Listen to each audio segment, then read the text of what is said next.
الحمد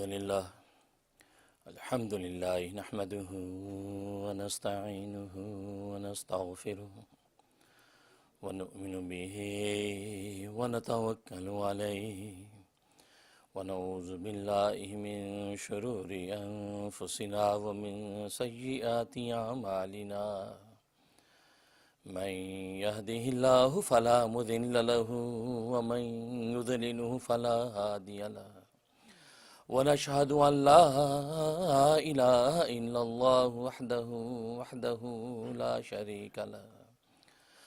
شريك له ولا نظير له ولا مثل له ولا مثال له ونشهد أن سيدنا وسندنا وشفيعنا وشفيع أمرنا وحبيبنا وحبيب ربنا ومولانا محمدا عبده ورسوله أرسله الله إلى كافة للناس بشيرا ونذيرا وداعيا إلى الله بإذنه وسراجا منيرا أما بعد فأعوذ بالله من الشيطان الرجيم بسم الله الرحمن الرحيم أولئك على هدى من ربهم وأولئك هم المفلحون صدق اللہ۔ بزرگان محترم، برادران عزیز اور میری اسلامی بہنیں، گفتگو چل رہی تھی کہ کامیاب انسان کون ہے۔ جیسے کہ قرآن کریم نے کہا کہ کامیاب انسان وہ ہیں کہ جو ایمان بالغیب رکھتے ہیں، اقامت صلاۃ کے پابند ہیں، ایتاء الزکوٰۃ کرتے ہیں، یہ گویا کہ کامیاب انسان۔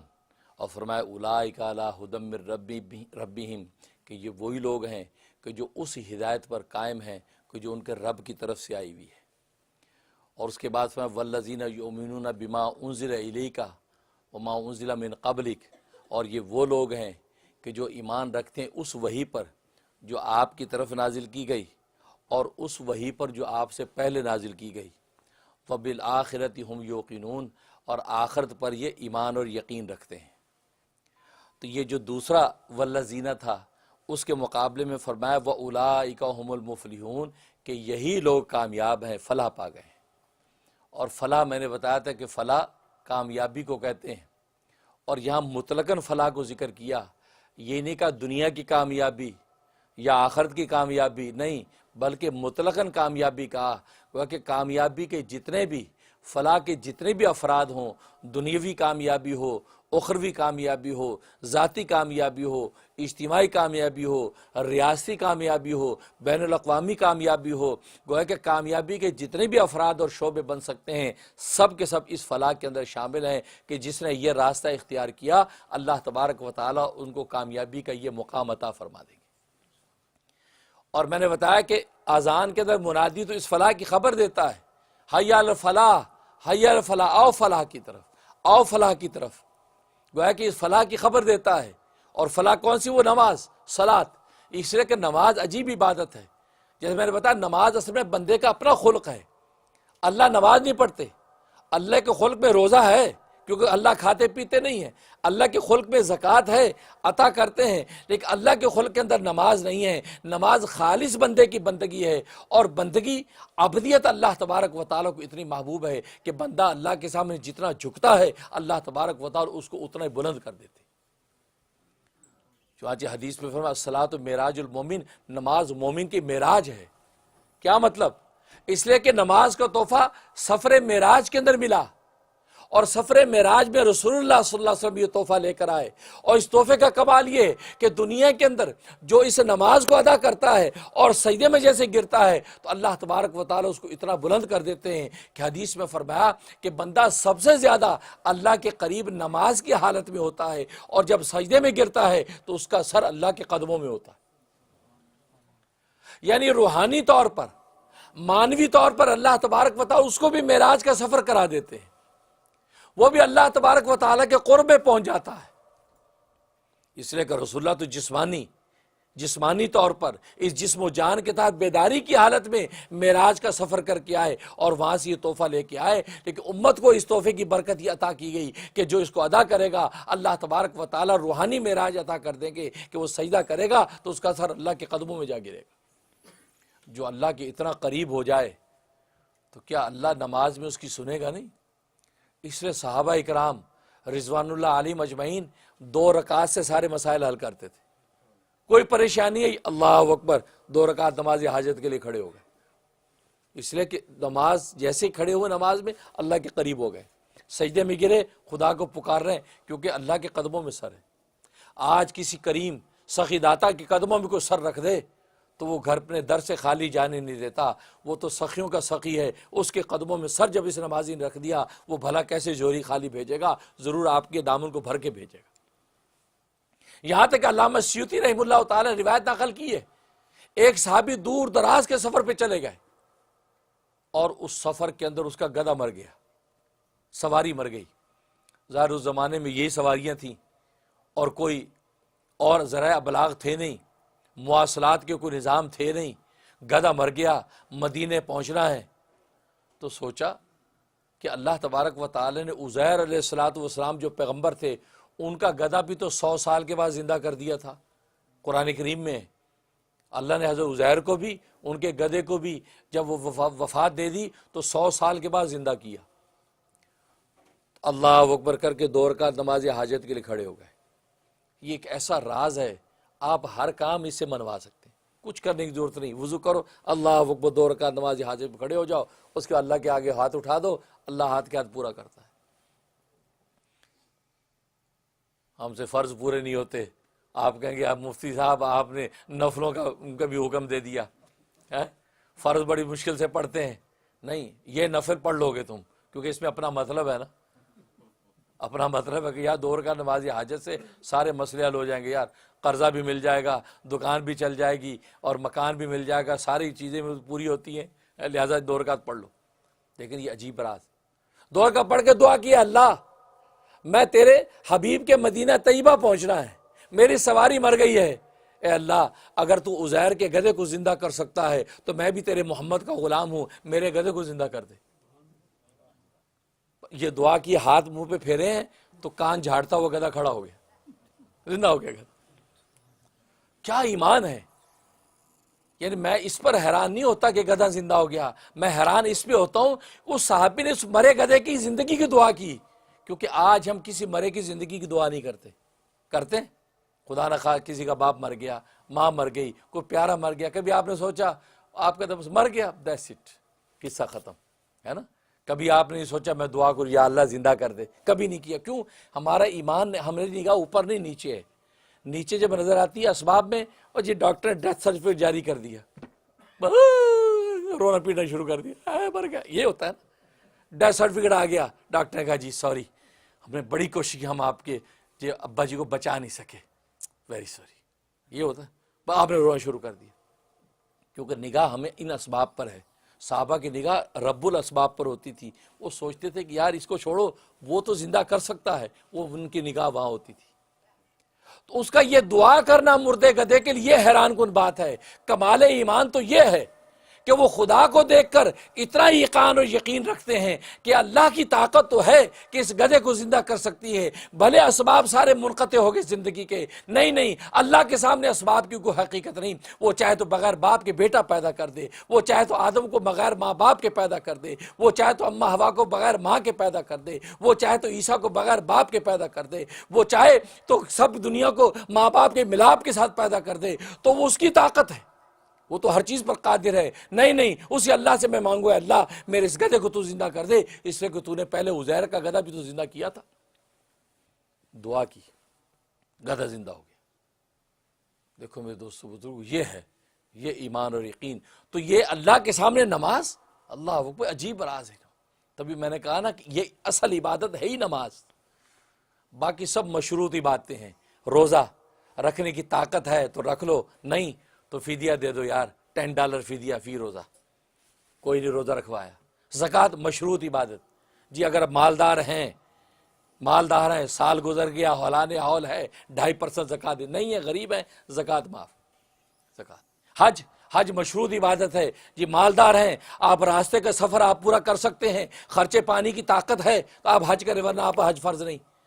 لیکن نماز مالدار ہے، غریب ہے، طاقتور ہے، کمزور ہے، بیمار ہے، صحت مند ہے، مرد ہے، عورت ہے، بالغ ہے، عاقل ہے، ہر ایک کے اوپر نماز فرض ہے۔ اگر کھڑے ہو کے نہیں پڑھ سکتے تو آپ بیٹھ کے پڑھ لیں، بیٹھ کے نہیں پڑھ سکتے لیٹ کے پڑھ کے اشارے کے ساتھ پڑھ لیں، لیکن نماز تمہیں کسی حال میں معاف نہیں۔ تو پتہ چلا اصل میں تو عبادت نماز ہے، باقی باتیں تو مشروط ہیں، کوئی امیروں پر ہیں، کوئی طاقتوروں پر ہیں، باقی یہ نماز نہ امیر کو معاف نہ غریب کو معاف، معلوم اصل عبادت ہے یہی، اور سارے راز اللہ نے اسی میں بند کیے، اسی میں بند کیے۔ اسے میں نے بتایا کہ یہ نماز والا خلق اللہ کے پاس نہیں ہے، اور جو چیز جس کے پاس نہیں ہوتی اس کی قدر ہوتی کہ نہیں ہوتی؟ آپ ایسی چیز لے کے دیں، کسی کو تحفہ دیں جو اس کے پاس نہیں ہے، تو وہ خوش ہوگا کہ نہیں؟ آپ امریکہ سے لے کے جاتے ہیں تحفے اپنے پیاروں کے لیے، پاکستان، انڈیا، بنگلہ دیش، جو وہاں نہیں ملتا وہ کتنے خوش ہوتے ہیں، واہ یار یو ایس اے سے لائے، تھینک یو یار، خوش ہوتے ہیں، کیونکہ وہاں امریکہ میں وہاں نہیں ملتی۔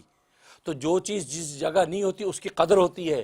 تو نماز کی عبادت اللہ کے دربار میں نہیں ہے، اللہ کے خلق میں نہیں ہے، اللہ کے شاہی دربار میں نماز کی عبادت نہیں ہے۔ جب یہ بندہ نماز کا تحفہ اللہ کو پیش کرتا ہے تو اللہ کی خوشی کا کیا عالم ہوگا کہ یار اس نے تحفہ، نماز کو تحفہ بھیجا، نماز کو تحفہ، تو اللہ خوش ہو کر بیڑا ہی پار کر دیتے ہیں۔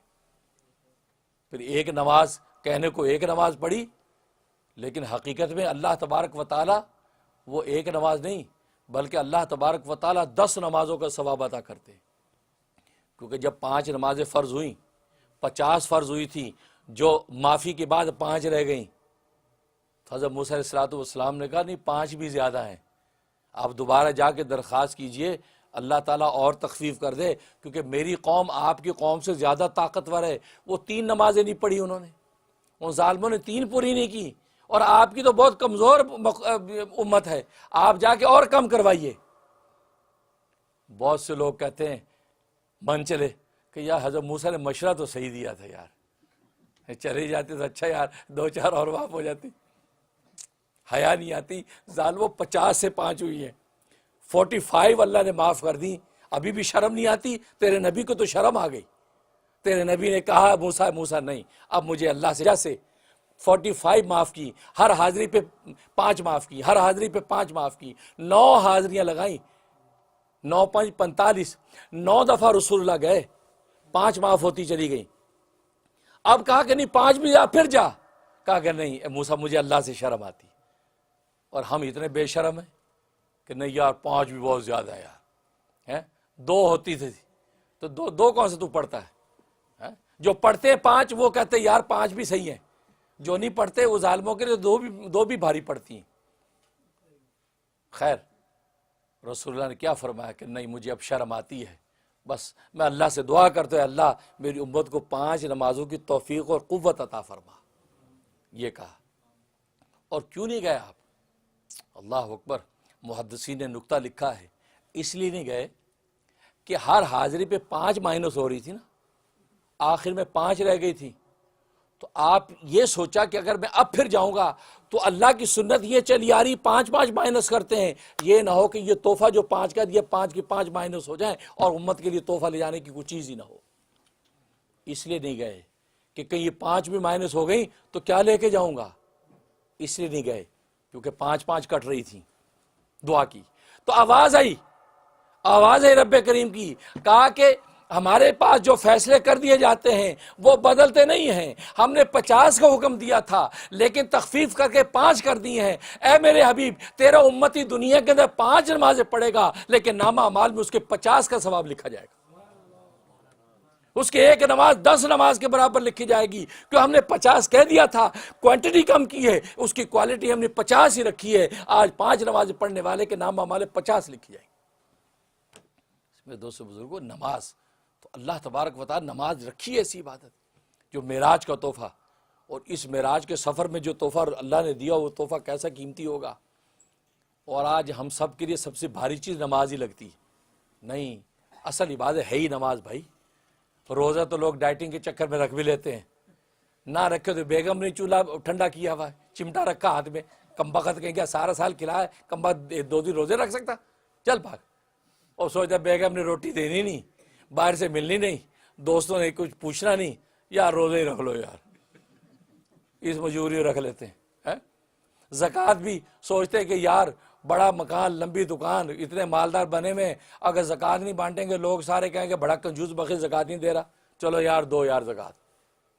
لیکن نماز کی عبادت میں ڈنڈی مارتا ہے، ڈنڈی کا ڈنڈے مارتا ہے۔ اس سے حضرت تھانوی رحمۃ اللہ نے لکھا ہے کہ نمازیوں کی 6 قسمیں، 6۔ ایک اصلی کا مطلب جو اصلی نمازی ہیں، جو واقعی دل سے نماز پڑھتے ہیں، اکیلے ہوں، مجلس میں ہوں، تنہا ہوں، خلوت ہو، جلوت، نماز اپنے ٹائم پہ پڑھنی، اصلی۔ دوسرے وصلی کا مطلب ہے کہ نمازیوں کے ساتھ اگر بیٹھے ہیں تو نماز پڑھ لیں گے، بے نمازیوں کے ساتھ بیٹھے تو بے نمازی۔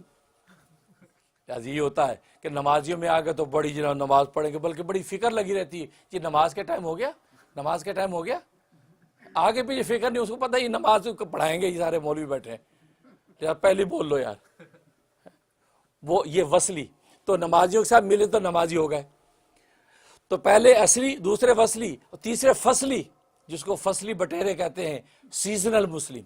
موسم آیا نماز کا، رمضان آیا تو سارے نمازی ہو گئے، لمبی راتیں آئے سارے نمازی ہو گئے، تو یہ فصلی ہیں، یہ سیزنل نمازی ہیں، تو فصلی بٹیرے جس کو کہتے ہیں، تو یہ فصلی۔ اور اس کے بعد فرمایا کہ 8 کے مطلب جو 8ویں دن نماز پڑھتے ہیں، جمعے کی نماز پڑھتے ہیں، اس کے بعد چھٹی، جمعہ پڑھ لیا چھٹی فارغ، تو یہ 8 کے۔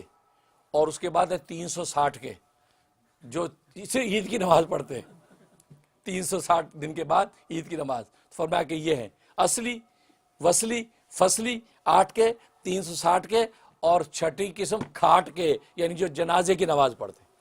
کوئی نماز نہیں، جنازہ کسی کا آ گیا، وہ چھوٹی سی رومالی جیب سے نکالیں گے، سر پہ باندھ لیں گے، صف اول میں کھڑے جنازہ پڑھنے،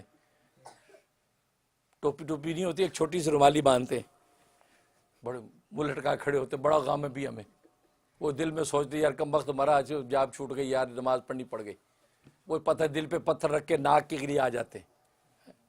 تو یہ 6 قسمیں، تو یہ کھاٹ کے نمازی ہیں، جنازے کی نماز نہیں، اصلی بنو، اصلی۔ اس لیے یقیمون الصلاۃ، نماز کو قائم کرتے ہیں، تو اصل عبادت نماز ہے۔ تو خیر فرمایا اولئک ھم المفلحون، کہ یہی لوگ ہیں کہ جو فلاح پا گئے، کامیاب ہو گئے، فلاح۔ میرے والد ماجد قطب وقت غزالی دوراں حضرت مولانا مفتی نیاز محمد ختنی قدس سرہ، بزرگان دیوبند کے، اسلاف دیوبند کی ایک نمونہ تھے، ایک مثال تھے، اللہ نے بڑے علوم عطا کیے تھے، اللہ اکبر، ایسا اللہ نے ان کو وجاہت، حسن و جمال عطا کیا تھا کہ چلے آتے تھے ایسے لگتا امام غزالی آ رہا ہے، اور علوم و معارف بیان کریں ایسے لگا امام رازی غزالی آ گئے ہیں، امام غزالی اور رازی کی جب علوم و معارف کھل رہے ہیں، ایسے علوم۔ دارالعلوم دیوبند کے اندر اپنا فیضان وہاں بڑے بڑے وقت کے ائمہ سے حاصل کیا۔ ان سے ہم نے پوچھا کہ ابا جی فلاح کس کہتے؟ فلاح کیا عجیب بات کی، 2 لفظ کے اندر اس کی ڈیفینیشن کر دی، فرمایا آسان زندگی، آسان موت، آسان زندگی، آسان موت، اس کو فلاح کہتے۔ آج زندگیاں ہمارے لیے مشکل ہو گئی ہیں، تو وہ زندگیاں کیا زندگیاں ہیں، وہ زندگی کی کیا لطف ہے کہ زندگی مشکل ہو گئی، کہیں کھانے کی فکر، کہیں پینے کی فکر، پہننے کی فکر، اوڑھنے کی فکر ہے، اور ظاہر فکریں اس وقت لگتی ہیں جب قناعت نہیں ہے، جب قناعت ہے تو تھوڑے پر بھی صابر، قناعت ہے تھوڑے پر بھی خوش، قناعت ہے تو گویا کہ قناعت جب ختم ہو جاتی ہے تو بس حرص اور حوث طاری ہو جاتی ہے، تو زندگی مشکل ہو جاتی ہے۔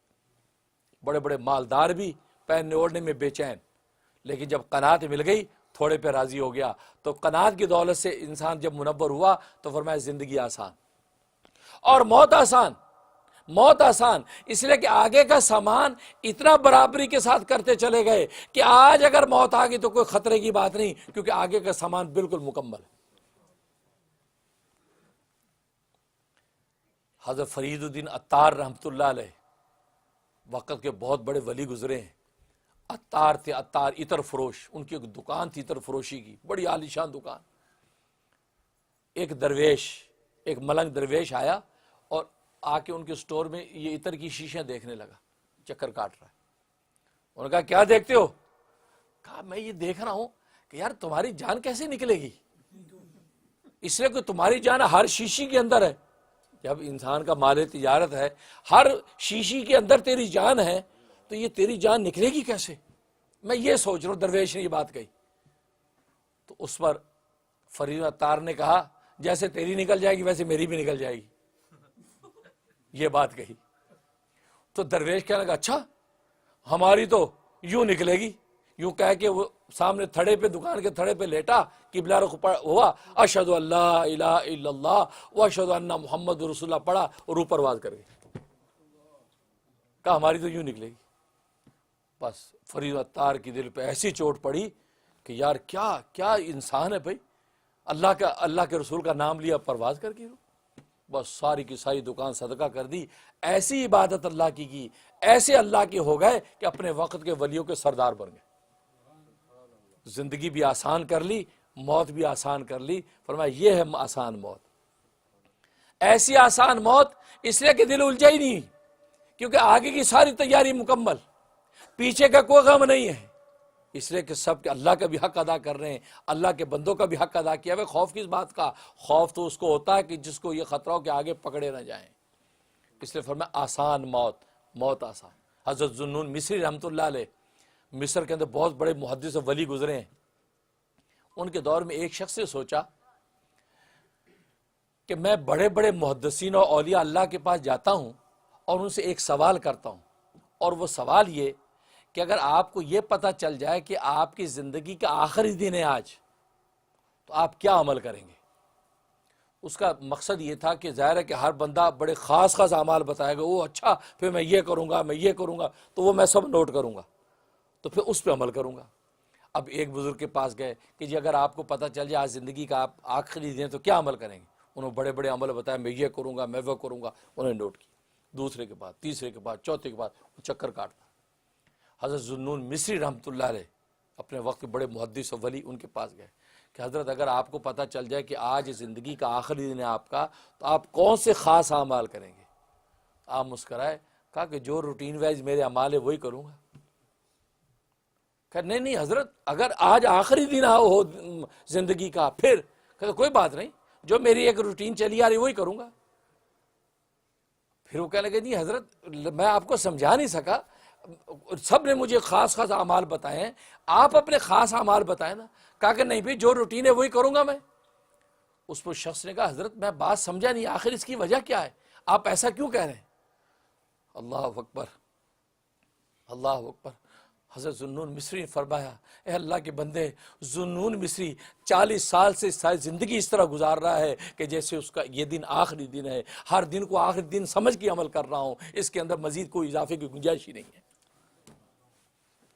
آج تو ہم یہ سوچتے ہیں 80 سال کے ہوں گے، 90 کے ہوں گے، 70 کے ہوں گے، نہیں ذوالنون مصری نے طے پہلے دن سے کر لیا کہ میری زندگی کا آخری دن ہے، ہر عمل میں یہ سوچ کے کرتا ہوں میری زندگی کا آخری دن ہے، اس لیے مزید کوئی گنجائش ہی نہیں اضافے کی، لہذا میں کیوں اعمال تبدیل کروں، جو روٹین ہے اس روٹین پر ہی رہوں گا۔ دوستو یہ ہے زندگی گزارنے کا طریقہ، یہ ہے مرد مومن۔ ہم تو یہ سوچتے یار کوئی نہیں 70 کے ہوں گے کر لیں گے، ابا بھی 80 کے ہوئے تھے پھر نیک ہوئے تھے، ہم پھر نیک ہوں گے۔ ابا نے تو پرانے دیسی گھی کھائے تھے بھائی، پلوانیاں کی تھی 80 تک پہنچا، اور تو پتہ نہیں کہاں تک پہنچے گا، کھاد کی خوراک کھائی ہوئی ہے، تو کہاں پہنچے گا؟ نہیں ایسا نہ سوچو۔ تو ذوالنون مصری کہہ رہے کہ میں نے کوئی گنجائش ہی نہیں چھوڑی، ہر دن کو آخری دن سمجھتا ہوں، اس لیے حدیث میں آتا ہے کہ صلو کا صلاۃ المعدے، کہ نماز اس طرح پڑھا کرو جیسے رخصت ہو جانے والی کی نماز ہے، کہ مطلب یہ سوچ کے پڑھو کہ پیچھے ملک الموت کھڑا ہے، سلام پھیروں گا روح قبض ہو جائے گی، آب حیات کے اندر نہلانے کے بعد جنت میں داخل کر دیا۔ اس لیے کہ اللہ تبارک و تعالیٰ بس اوقات دنیا میں جو تکلیف دیتے ہیں، یہ تکلیف اصل میں گناہوں کا کفارہ ہوتی ہے، اللہ تعالیٰ اس کے بدلے میں گناہ معاف کرتے ہیں۔ یہاں تک کہ حدیث میں فرمایا کہ اگر پاؤں میں کانٹا بھی چبھ جائے تو اس کانٹے پر بھی اللہ تبارک و تعالیٰ گناہ معاف کر دیتے اور اس کو اجر عطا فرماتے۔ یہاں تک کہ ترمذی کی حدیث ہے کہ اگر آپ اپنی جیب میں ہاتھ ڈالے پیسے نکالنے کے لیے، آپ نے ادھر جیب میں پیسے ڈھونڈے، پیسے نہیں ملے، آپ کو ایک دم ٹینشن ہوئی، ارے پیسے کہاں گئے، لیکن ادھر ہاتھ ادھر مل گئے، وہ جو تھوڑی سی فرمایا ٹینشن ہوئی ہے، اللہ اس ٹینشن پہ بھی اجر و ثواب عطا کرتے۔ یعنی مومن کی زندگی نفع ہی نفع ہے، آپ کو تکلیف ہو، آپ کو راحت ہو، اللہ آپ کو عطا ہی کر رہے ہیں۔ ایمان عجیب چیز ہے، عجیب چیز ہے، معمولی سی تکلیف پر بھی اجر ادا کیا جا رہا ہے۔ اس پر ایک واقعہ بیان کرتا ہوں، حدیث میں آتا ہے ایک یہودی تھا اور ایک مسلمان، دونوں بیمار ہیں، اپنے اپنے مقام پر بیمار پڑے تھے۔ یہودی کے دل کے اندر یہ خواہش پیدا ہوئی کہ یار مچھلی کھاؤں، مچھلی کھانے کا دل کر رہا ہے۔ اس کے گھر کے آگے تالاب تھا، لیکن تالاب میں مچھلیاں اس وقت نہیں تھیں۔ یہ بنگلہ دیش کے ساتھی جانتے ہیں، ان کے گھروں کے آگے تالاب ہوتے ہیں۔ میں بنگلہ دیش گیا تو میں نے وہاں دیکھے ہیں، تو وہاں تالاب، ہر گھر کے آگے تالاب بنے ہوتے ہیں، اس میں مچھلیاں پھر رہی ہوتی ہیں۔ جب موڈ ہوتا ہے مچھلی پکڑی، چلو مہمانوں کو کھلائی۔ اب وہ تالاب میں مچھلی نہیں ہے، اس کا مچھلی کھانے کو دل کیا، تو اللہ تبارک و تعالی نے ایک فرشتے کو حکم دیا کہ جاؤ وہ فلاں یہودی کو مچھلی کھانے کا دل کر رہا ہے، یہ مچھلی دریا سے لے کے اس کے تالاب میں ڈال دو۔ وہ فرشتے نے مچھلی لے کر دریا میں ڈال دی، اس کو مچھلی مل گئی، اس نے مچھلی پکڑی اور اس کے لیے بھون کے اس کو کھلائی۔ ادھر دوسرا مسلمان اپنے مقام پہ بیمار تھا، اس کے دل کے اندر خواہش پیدا ہوئی کہ میں زیتون کا تیل پیوں، زیتون کا تیل پینے کو دل کر رہا ہے۔ تو اس کے پاس شیشی تھی، اس کے طاق کے اندر زیتون کی شیشی پڑی تھی۔ اللہ نے فرشتے سے کہا کہ جاؤ اس کے گھر میں زیتون کے تیل کی شیشی، اس کو گرا کے توڑ دو تاکہ یہ پی نہ سکے۔ فرشتہ گیا، اس سے اس کو گرا دیا اور زیتون ٹوٹ گیا۔ اب وہ بیچارہ پریشان، ہو یار زیتون کا تیل پینے کو دل کر رہا تھا، یہ کیا ہوا، نہیں پی سکا، شیشی ٹوٹ گئی۔ اب اس کا بھی انتقال ہو گیا، اس کا بھی انتقال، یہودی کا بھی۔ فرشتے جن کو یہ احکامات ملے تھے یہ بڑے پریشان کہ یار یہ کیا ماجرا، وہ مسلمان ہے، اللہ نے اس کو تیل نہیں پلایا، اس کی شیشی بلکہ توڑوا دی۔ وہ یہودی جو اللہ کے رسول کا بھی دشمن، اللہ کے بھی دشمن، اس کے لیے باقاعدہ مچھلی وہاں دریا سے لا کے ڈلوائی۔ اب اللہ سے سوال کیا، رب ذوالجلال یہ ماجرا سمجھ میں نہیں آئی، کیا تیری اپنے انداز ہے۔ اللہ اکبر۔ یہ سمجھنے والی بات ہے میرے دوستوں بزرگوں، دنیا میں تکلیف آتی ہے تو پریشان نہ ہونے چاہیے، اس لیے کہ تکلیف تمہارے کسی گناہ کی معافی کا ذریعہ بن رہی ہے۔ اللہ تبارک و تعالیٰ نے فرمایا اصل میں بات یہ ہے کہ یہودی نے دنیا میں بہت نیکیاں کی، دنیا کے اندر بڑی نیکیاں کی، لوگوں کا بھلا کیا، لوگوں کو قرضہ دیا، لوگوں کے صلہ رحمی کی، تو میں نے دنیا کے اندر اس کی ہر نیکی کا بدلہ پورا کر دیا، لیکن ایک نیکی اس کی باقی تھی جس کا بدلہ دینا باقی تھا۔ میں سوچ رہا تھا کہ کس طریقے سے اس نیکی کا بدلہ کروں، کیونکہ میرے پاس جب آئے گا وہاں تو ایمان پر فیصلے ہوں گے، اور ایمان اس کا صحیح ہے نہیں، لیکن دنیا کے اندر اس کا بدلہ میں نے دینا ہے۔ تو اس کے دل کے اندر خواہش پیدا ہوئی کہ مچھلی کھاؤں، تو میں نے اس نیکی کا بدلہ مچھلی کھلا کے پورا کر دیا۔ اب دنیا کے اندر اس کا حساب برابر کر دیا، اب آخرت کے اندر ایمان کی کسوٹی پر فیصلہ ہوگا۔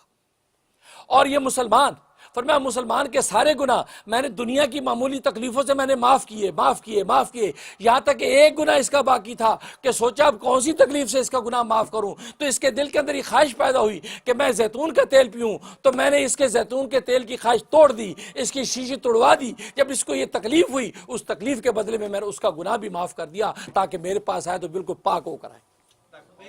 اللہ اکبر، پاک ہو کر میرے پاس پہنچے، لہذا اللہ کے پاس پاک ہو کر پہنچا۔ تو دیکھو یہ چھوٹی چھوٹی تکلیف ہمارے گناہ معاف کر رہی ہیں۔ اس لیے فرمایا کہ ان الذین کفروا سواء علیہم انذرتم ام لم تنذرہم لا یؤمنون۔ اب یہاں ایک سوال پیدا ہوتا ہے کہ سرکار دو عالم صلی اللہ علیہ وسلم سے فرمایا جا رہا ہے کہ آپ ان کافروں کو ڈرائیں یا نہ ڈرائیں، ان کو تبلیغ دعوت کریں یا نہ کریں، یہ ایمان نہیں لائیں گے۔ تو جب خود فیصلہ کر دے ایمان نہیں لائیں گے تو پھر دعوت تبلیغ کا حکم کیوں دیا جا رہا ہے، پھر ان کو ڈرانے کا حکم کیا دیا جا رہا ہے؟ یہ تو تحصیل حاصل ہے، ایک چیز حاصل ہی نہیں ہونی، بلا وجہ ایک لایانی کام میں آپ لگا رہے ہیں۔ سوال سے میں آ گیا، تو پھر اللہ نے حکم کیوں دیا کہ آپ ان کو ڈرائیں؟ تو اس کا جواب یہ ہے کہ اس میں فرمایا کہ ان الذین کفروا سواء علیہم، کہ برابر ہے ان کے حق میں برابر ہے کہ آپ ان کو ڈرائیں یا نہ ڈرائیں، لیکن آپ کے حق میں برابر نہیں ہے۔ آپ ان کو ڈرائیں گے تو اجر پائیں گے، نہیں ڈرائیں گے تو اجر نہیں پائیں گے۔ علیہم کا لفظ ہے، ان کے حق میں برابر، ان کو ڈرائیں یا نہ ڈرائیں وہ ایمان نہیں لائیں گے، لیکن آپ کے حق میں برابر نہیں ہیں، آپ اگر ان کو ڈرائیں گے، دعوت تبلیغ کریں گے، آپ کو دعوت تبلیغ کا اجر و ثواب ملے گا، اور اگر دعوت تبلیغ نہیں کریں گے تو آپ کو اس کا اجر و ثواب نہیں ملے گا۔ اور دوسرا یہ کہا کہ وہ ایمان نہیں لائیں گے، جب اللہ نے خود ہی کہہ دیا وہ ایمان نہیں لائیں گے، تو اگر وہ ایمان نہ لائیں تو ان کا کیا قصور ہے؟ سوال سمجھ آ گیا؟ اس سوال کا جواب آئندہ درس میں دوں گا کہ جب اللہ نے خود ہی کہہ دیا وہ ایمان نہیں لائیں گے، تو اب اگر ایمان نہ لائیں تو ان کا کیا قصور؟ ان کا کیا قصور؟ اس کا جواب انشاءاللہ، اور بڑے سوالات ہیں تو انشاءاللہ وہ نکات آئندہ درس میں بیان کروں گا۔ تو کہنے کا مقصد یہ کہ اللہ تبارک و تعالی نے فلاح اور ہدایت کی حقیقت کو واضح کر دیا کہ یہ وہ راستہ جو ہدایت کا راستہ ہے، دنیا میں ہدایت اور آخرت کے اندر فلاح ہے، اور فلاح میں نے کہا مطلق رکھا ہے، دنیا کی کامیابی بھی ہے اور آخرت کی کامیابی بھی ہے۔ جب بندہ ایسی کامیابی پہ قدم رکھتا ہے تو دنیا میں اللہ تبارک و تعالی اس کو جنت کا مزہ عطا کر دیتے ہیں۔ اللہ سے دعا ہے کہ اللہ تبارک و تعالی ہمارے شب و روز ہمیں جنت کا سب مزہ عطا کر دے، اور اللہ تبارک و تعالی کی بھیجی ہدایت پر عمل کرنے کی توفیق عطا فرمائے۔ وآخر دعوانا الحمدللہ رب العالمین۔